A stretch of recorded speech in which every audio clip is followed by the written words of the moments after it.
This is the BODAR Blast by the USS Decatur, with your host, Lt.j.g Daniel Ehrlich. All views expressed on this show are not those of the United States Navy and made by the individuals who are on the show. All music used is used with the permission of the songwriter or is royalty-free. This is a feature production of the USS Decatur and is made free to use and free for all the families and supporters of the USS Decatur DDG 73. Old and daring. And welcome to this episode of the BODAR Blast, and I am Lieutenant Junior Grade Danny Ehrlich. Another episode comes by, and a lot more events have happened since we last talked, so let's start with getting into Singapore. We did our first port visit going to Singapore, and let me tell you, my first port visit abroad, a lot of people's first port visit abroad, and it was amazing. We had an awesome time. I know that me and a bunch of friends, we got to stay downtown and go to Marina Bay Sands and do just some amazing things. It was Chinese New Year while we were there. So we got to experience some of the cultural items and celebrations and just the cultural aspects of being there for one of the most important holidays of their year.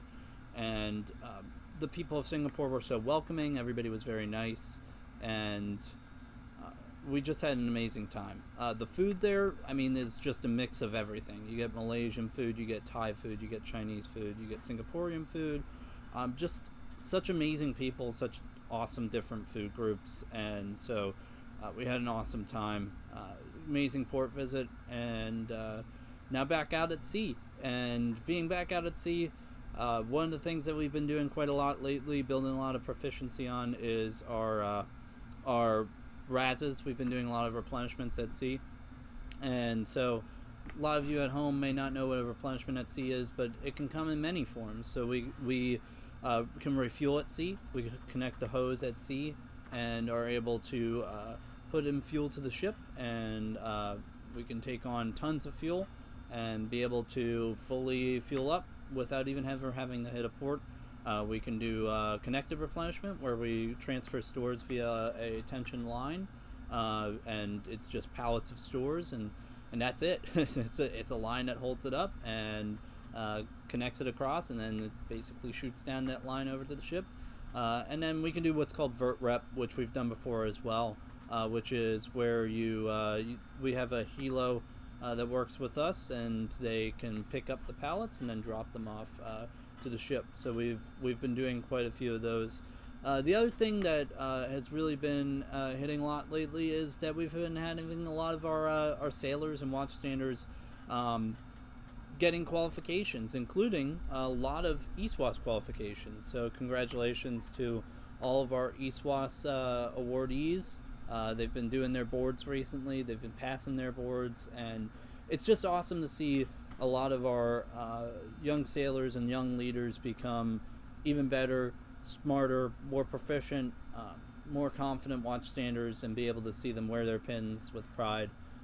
It's awesome, and it's if you ever see someone with what's called an enlisted surface warfare specialist pin, one of the silver surface pins in the Navy, it's a great achievement for them. And if they're your sailor or part of your family or a friend of yours, just wish them congratulations. It's huge for their career progress and for their development in the United States Navy. And so congratulations to all of them. And then along that line, we've been getting a lot of mail too, so thank you all back at home for taking care of us and making sure that we're staying within everybody's thoughts. The mail sorting has been crazy, but LS2 Henry and his team have been doing a great job, and you'll hear from him later on in one of our segments. But we've been getting tons of mail. I know I got some mail, and your care packages mean a lot to us when we're at sea. Whenever we get the snacks or your letters or cards or appreciation, it just means a lot, because every day kind of feels routine, and you probably hear that from sailors often in our interviews on this show, of you build up a routine, Once every day kind of feels the same, but once you build up that routine, the days start flying by. But your letters, your care packages, your thoughts from home keep us going. So thank you to all of our supporters back home, back in the States, back wherever you might be, in supporting us, sending us mail. You guys are really the true MVPs. Thank you so much. And finally, what's up with that has been, I hate to harp on the weather so much around here, but the weather has been very different from what you would expect in the United States at this time. So for some places in the United States, you might be experiencing some heavy winter right now. If you live in California or in some warmer climates, a little bit cooler weather than what you're used to. Over here, it's monsoon season, so we pull into Singapore, and it was extremely hot and humid, and we saw the sun for a little bit, and then that was it. That was all the sun we saw. It was raining for the rest of our visit there. It was raining for a long time afterward. After we left, it's been raining constantly, and so it's monsoon season over there, so it's pretty typical, but it's been raining tons. We're not used to that. The seas have been a little rough, so if you're keeping in contact with your family members on the ship, please make sure that they're doing okay, because the last few days have been a little rough out here with the seas, and not everybody is able to handle the seas perfectly, but you build up those sea legs, you build up the stamina as you're in the Navy longer. So we have a great interview for this show today. I'm pleased to have Personnel Specialist 3rd Class Mateo Redmond on. Has an amazing story of how he joined the Navy and what he does for our command as we enter into Black History Month. And so wanted to feature some of our sailors that are doing amazing things and representing the African American community in the United States with just amazing achievements in the Navy. So kick it over to our interview with PS3 Redmond. And I'm with Personnel Specialist 3rd Class Mateo Redmond. I said that right? Yes, sir. So you're our 4th guest on the BODAR Blast, and thanks for coming on. I know that you were super excited to come on here, so we just had your colleague Lt.j.g Evans a couple weeks ago on here. So first off, what made you want to come on the podcast? Well, Lt.j.g Evans told me her experience, and I wanted to basically come on and share my experience as well. Yeah, that's pretty much it. Yeah, share your story. Well, let's start out with your story, because you got a pretty cool story, and I want people to hear it. So, what made you want to join the Navy, and how did you join the Navy? Oh man, well, I was working at Walmart, and I had actually got fired that day because I got into it with my store manager. Long story short, I was scheduled. I used to get scheduled for 3 different things, and that day I was scheduled for one thing, and he wanted me to go do the other, and I told him no, I'm not gonna go do that. So we bumped heads a bit, got into it, and I ended up getting caught in the back. Turns out I had too many tardies, and they had to let me go that day. So as I'm walking out of Walmart, calling my Uber to head home, I see my old recruiter walking in the door at Walmart. And he recognized me from high school, and I'm like 2 years out of high school at this point. And he recognizes me. He said, "Hey, didn't you go to so-and-so high school?" I said, "Yeah, you remember me." He was like, "You still trying to join the Navy?" I said, "Man, I ain't got nothing to do now, so might as well. I just got fired."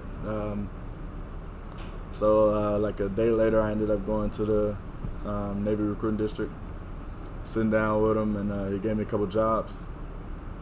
Job I did is after I took the ASVAB, and it was gunner's mate, personnel specialist, and something else. I ended up originally going with gunner's mate, but then I decided to switch something else because my mom, she didn't like the sound of gunner's mate. She wanted me more admin savvy, basically, sitting at a desk instead of thinking I'm gonna be on a ship my whole life. So I ended up going personnel specialist, and here I am today. So where did you grow up exactly? I grew up south side Chicago, born and raised in the hood. And after high school on the south side, I did like 2 years on the south side, and then I moved to the suburbs called Romeoville in Illinois to finish high school with my dad because I got into a couple altercations in the city. And yeah, going to school in the suburbs definitely turned my life around because the teachers out in the suburbs actually, I feel like they care more about your schooling and your just genuinely as a person versus in the city. It's just like they there for their 9 to 5 trying to get that money and get you out of there. So. And then you joined the Navy, and the rest is history. And so, do you enjoy, like, what are some of the aspects you kind of enjoy about being a personnel specialist? What makes you do what you do every day? So all of the jobs I've had growing up have been in the customer service area. So, and I've always enjoyed talking to people in general. Like working at Walmart, I was manager at Dollar Tree. So just joining the Navy and basically doing the same thing I was doing, just in a different aspect, you know what I'm saying? I like it, you know. I love my job, to be honest. I just love helping people, and that's what I'm all about, making sure people good. If I know people good, then I'm good, you know what I'm saying? Yeah, and you are always the person in that admin office that's making sure people are good. So what exactly do you do as a personnel specialist that makes sure that everybody's good? I know that you take care of people's pay. Right. That's one way to put it. Make sure people's pay is good. I also handle our new gains. So when people check into our command, make sure all of their entitlements are correct. Their travel pay is up to date. A lot of stuff from career C pay to family separation allowance to flight deck pay, any sort of pay entitlement. I love handling that because, you know, who doesn't like getting their money, right? And yeah. So just making sure people's pay is good and making sure everybody's good as far as getting what they need. And that, I mean, you do an awesome job of it. You and the rest of the crew up there in admin. So you guys formed some really good relationships up in admin. You guys are like a little family up there. What's the secret to that up there? Honestly, I mean, we just all vibe together. I mean, when you got to work as a team, right? So in that office, you have to be able to cooperate because a lot of the things you do flow within each other. We all do the same thing essentially, right? We don't have the same job title, but we help each other out at the end of the day. And you can't help people out if you can't work as a team. So, I mean, we really just vibe as a team through music. You know, we stay focused. We joke around together. And, yeah, we just keep each other motivated. Like, we're family down there. And that's how it should be all throughout the ship, you know what I'm saying? Yeah. And we have a great family aspect on this ship. And, I mean, I always see you throughout the P-Ways, just, you know, checking up on people, high-fiving people, dapping people up. But do you have some, like, fellow Chicagoans that you kind of hang out with on the ship? Or, like a group of friends on the ship that you hang out with? Oh, yeah, yes. Definitely Maitito Hernandez and HM3 Jermaine and Gravit. Those my boys for sure. Like, we actually was living together before I had my daughter. We actually, like, stayed in the frat house, they would call it. But it was dope. We actually bond, do everything together, and they also we keep each other motivated as a group as well when it comes to progressing in our naval careers, qualification wise, and just qualification wise, and you know, life choices. We all keep each other with our head on straight, so that's good. I know you guys ball together, so like. Talked about your daughter. I know she was born earlier last year. Correct. Yeah, congratulations on that. I always love saying that because she's adorable. What's her name? And what's it like being a father, a new father, young father in the Navy? Like, what's it like for that? Yeah, her name is Milani. She was born June 27th this year. Well, last year, 2022. Forgot we in the new year. But yeah, she just turned 7 months a couple of days ago. It's different, right? Because when she was born, I've made it, thankfully. But I mean, since then we've been underway deployment, so it's kind of hard being a father, right? Especially because how the how the Navy is. It's hard to get. It's meal to meal, right? So she's in a whole different location, so it's kind of hard to see your child, spouse, because meal to meal marriages are treated like civilian.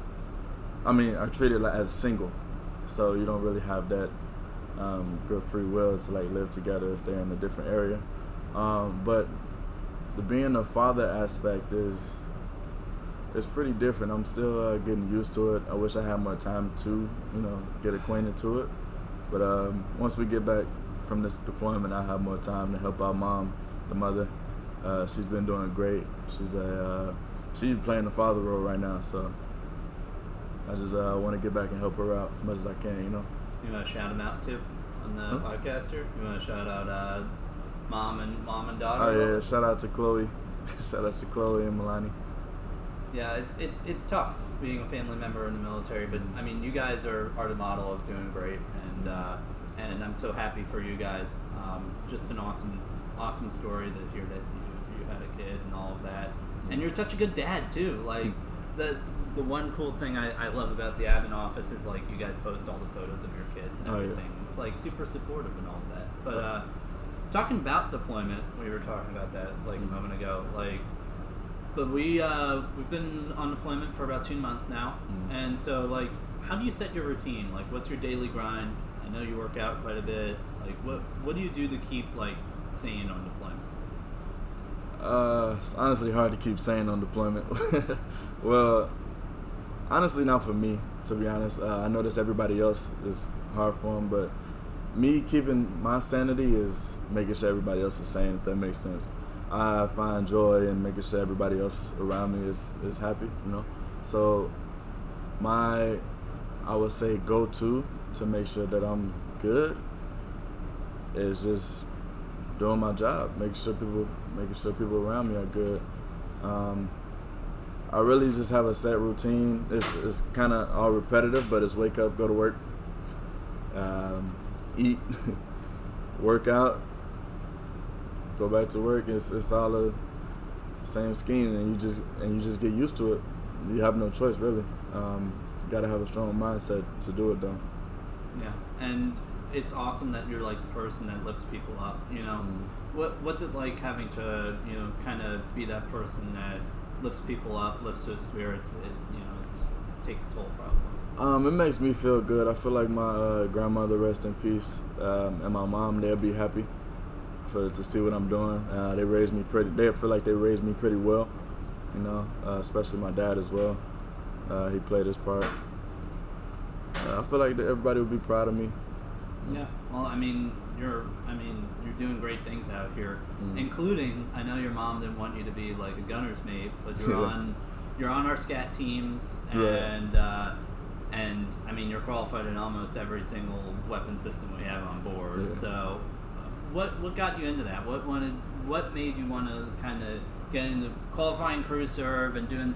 I know you went the personnel specialist route, but you had to buffer a little bit. So like, what got into you that you wanted to get into that? Sir, I still wanted to be a gunner's mate.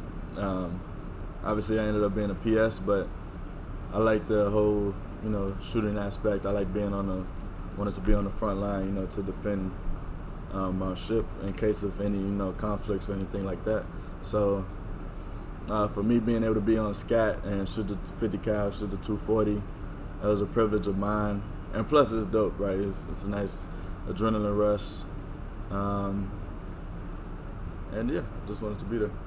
So for deployment, we talked about kind of your jobs and stuff like that. But like, how do you relax during deployment? And like, what are some things that you usually look for from week to week? I know you're like the voice of our MWR on board. Yeah, you're always yes, on sir. the 1MC.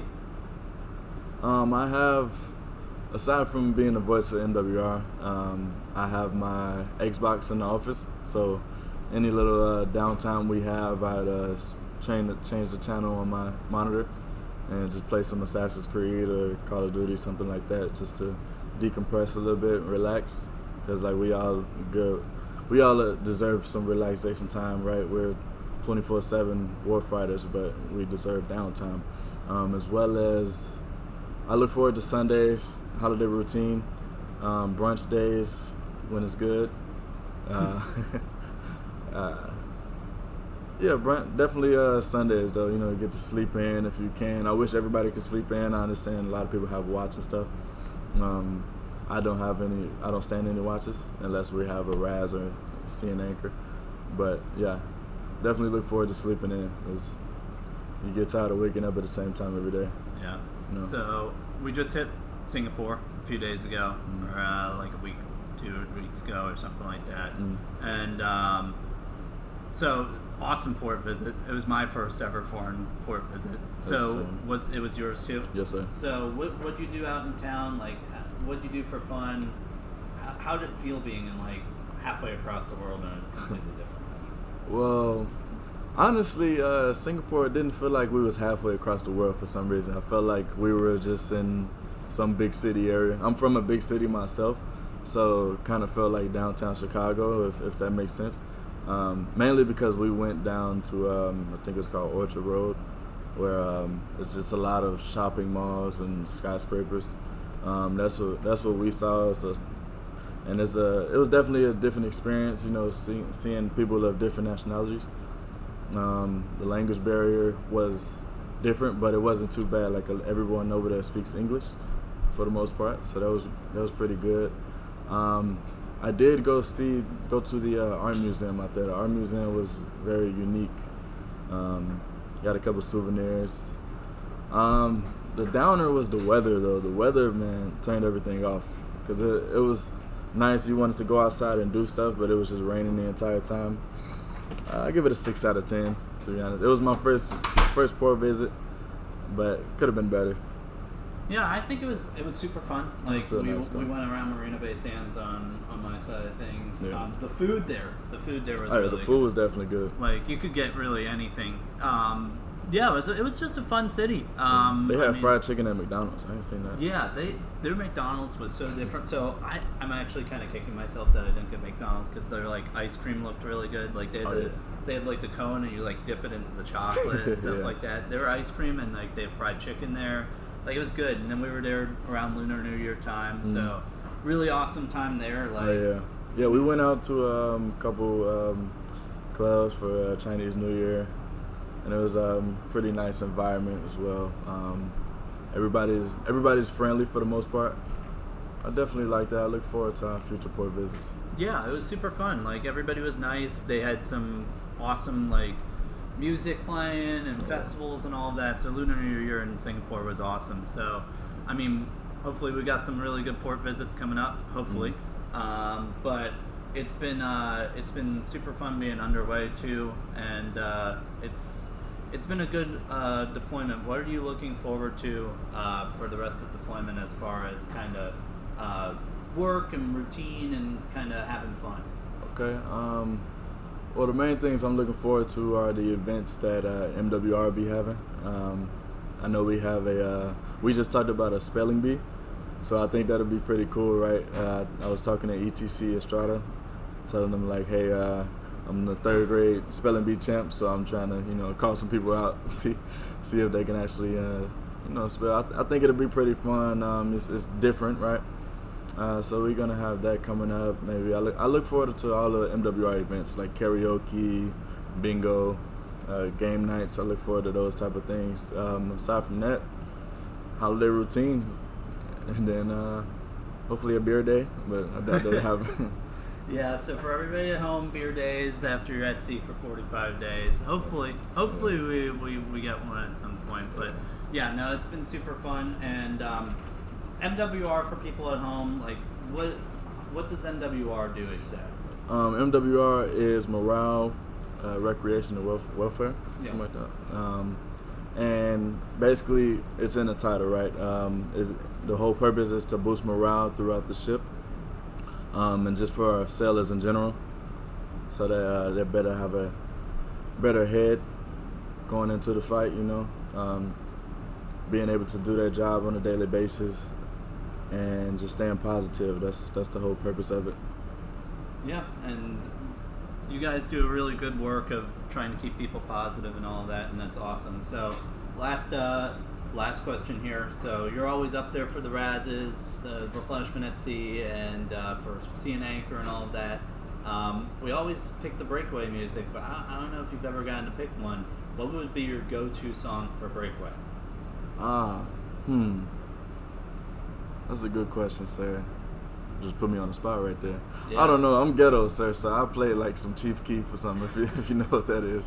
Yeah, But, no, I know Chief Keef. Yeah. I don't know if I'd play something. like that. Yeah, I highly doubt it, but I would play something, to get the crew hype. Oh, yeah.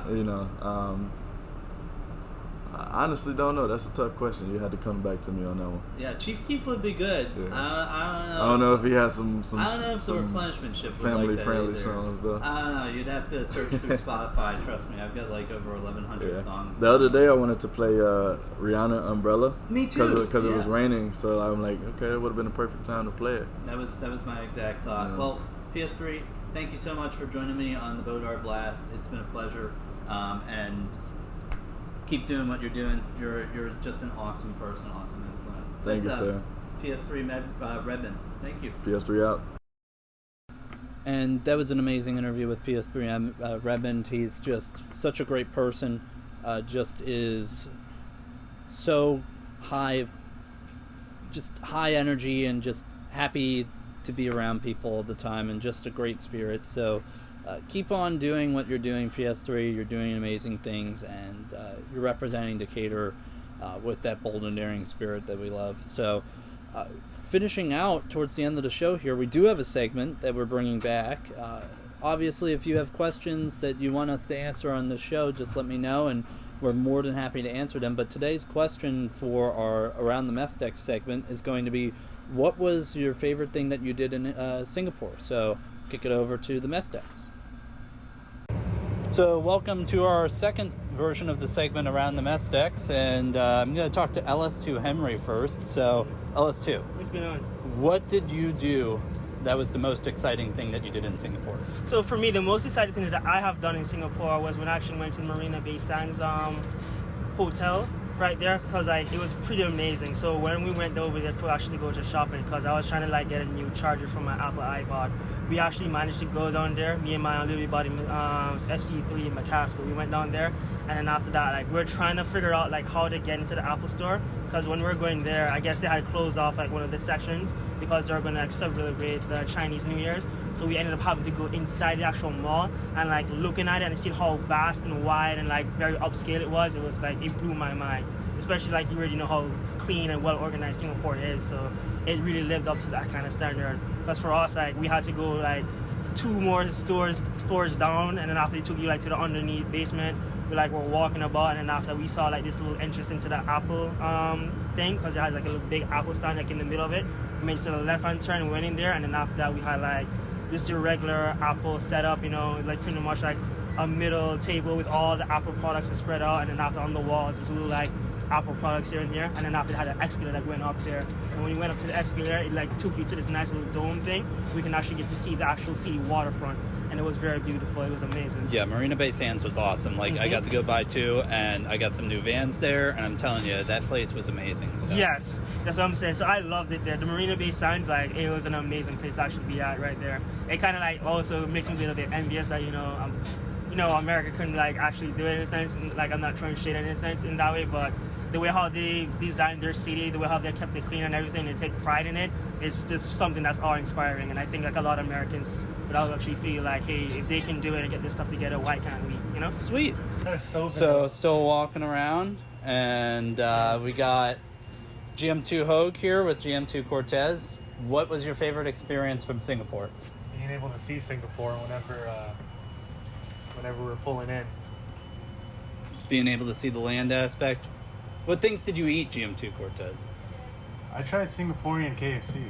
Really? Yeah. What was that like? It wasn't the greatest. It wasn't the greatest? It was a good take. I know on the they culture. I know they serve fried chicken at their McDonald's. Did you go to McDonald's? I there? tried, but it was so busy. Really? It was really busy. Yeah. Legit. All right, sweet. So we've come over to the mess decks now, and we got MMFN Edlund, who's now walking away, but we got CSSN Burton and FC3 Bykirk. So what was your favorite experience in Singapore? I would have to say going to the botanical gardens. That But so like they show information about how like certain plants are used in medical and like medicines aspects, and also just showcase some of the beautiful wildlife or flora that is in Singapore. Nice. What about you, Becker? I'd say the cable car was pretty fun, but I'd say the most fun part about Singapore was going to a hot pot with like eight different people and just having a good time there, eating some good food. Like what's part of like the hot pot thing? Like what'd you have exactly? So you order a broth, right? And they give you this big pot that's split into two. And I ordered the spicy one just because I like spicy food. And then you go up to this pretty much counter, and it has anything. You can put anything in there, whatever type of meat you want, whatever type of noodles you want, anything really. So nice. Yeah. All right. Thanks, guys. Well, as you can tell, our sailors had a great time out in Singapore. Just seeing a different country and being welcomed so warmly has everybody had fun and were able to see some pretty awesome things that for some of us will be once in a lifetime experience. So that's kind of the cool thing about being able to travel and see the world in the Navy. So we'll continue this segment, hopefully, if people continue to like it. But if you do have questions, remember, question and answer, send them in over to Ms. Sleesman, and we can get those answered on this show.